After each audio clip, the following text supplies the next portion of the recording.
Good morning students, welcome in business studies class. Students, आज हम लोग 10th chapter international business start करने जा रहे हैं।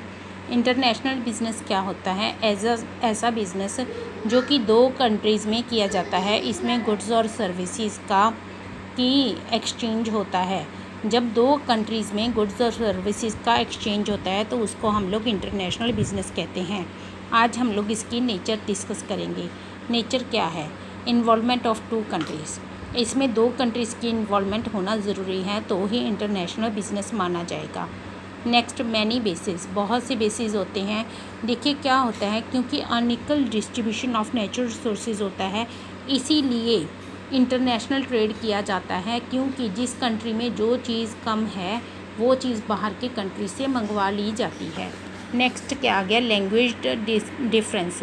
लैंग्वेज के डिफरेंस को भी मिटाया जाता है और इसमें क्या होता है कि इंटरनेशनल लैंग्वेज यूज़ की जाती है। हर एक कंट्री की अपनी अपनी लैंग्वेज होती है, इसलिए बिज़नेस करने के लिए एक कॉमन इंटरनेशनल लैंग्वेज यूज़ की जाती है। नेक्स्ट आ गया कंपैरेटिवली मोर रिस्की। ये डोमेस्टिक ट्रेड के मुकाबले ज़्यादा रिस्की होता है, क्योंकि जब हम लोग इंटरनेशनल ट्रेड करते हैं तो हमको ग्लेशियर्स, वेव्स, क्लाइमेट्स, एनवायरनमेंट और वेदर का खतरा रहता है। नेक्स्ट आ गया हमारे पास गवर्नमेंट इंटरवेंशन। इंटरनेशनल ट्रेड करने के लिए गवर्नमेंट इंटरवेंशंस भी सहन करनी पड़ती हैं, क्योंकि बाहर अगर हम लोग किसी अदर कंट्री से ट्रेड कर रहे हैं तो उसके लिए हमको इंपोर्ट एक्सपोर्ट ड्यूटी भी पे करनी पड़ती है और साथ में लाइसेंस वगैरह की भी ज़रूरत पड़ती है। नेक्स्ट आ गया पेमेंट इन फॉरेन करेंसी।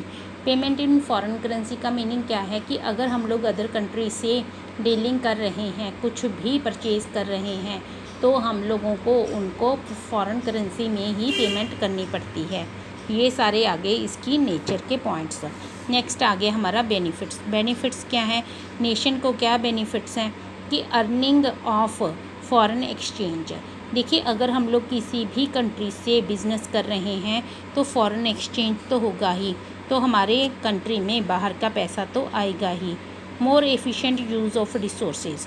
हम लोग अपने देश के, अपने कंट्री के रिसोर्सेज को बहुत अच्छे से यूटिलाइज़ कर सकेंगे और वेस्टेज ऑफ रिसोर्सेज नहीं करेंगे, क्योंकि उन रिसोर्सेज को यूज़ करके हम लोग मोर प्रोडक्शन करेंगे ताकि हम लोग अदर कंट्री से डील कर सकें और प्रॉफिट मैक्सिमाइज़ कर सकें।